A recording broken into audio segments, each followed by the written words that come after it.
निर्दोष जीवन का फल, जैसे कि बाइबल में भजन संहिता 51 उसकी 10 आयत में लिखा, हे परमेश्वर मेरे अंदर शुद्ध मन उत्पन्न कर और मेरे भीतर स्थिर आत्मा नए सिरे से उत्पन्न कर।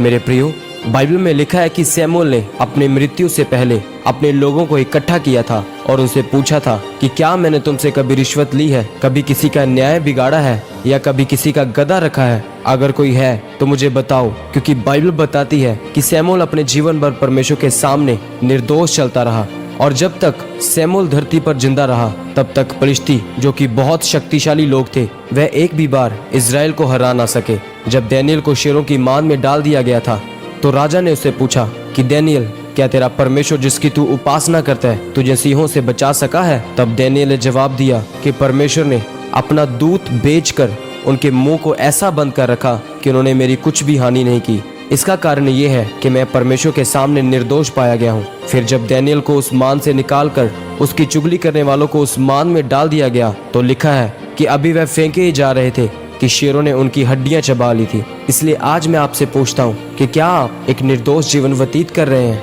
अगर नहीं तो आपको एक सच्चा मसीह होने के नाते परमेश्वर से वायदा करना है कि अगर आप एक पेंटर हैं तो 4 दिन का काम 4 दिन में खत्म करके 4 दिन के पैसे लेकर आप वापिस आएंगे। अगर आप एक ड्राइवर हैं तो 400 का तेल डलवाकर अपने मालिक को 500 की पर्ची नहीं देंगे और अपने बॉस के दफ्तर में 10 बजे जाकर 9 बजे की हाजिरी नहीं लगवाएंगे।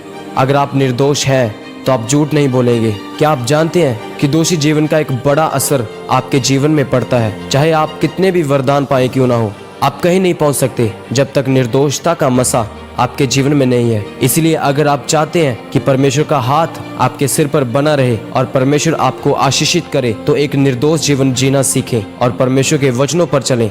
हर तरह के गुनाह को छोड़कर संपूर्ण सच्चाई से परमेश्वर में आगे बढ़ते रहें ताकि परमेश्वर आपके निर्दोष जीवन को देखकर आपको अपने कामों के लिए इस्तेमाल करे। आमीन।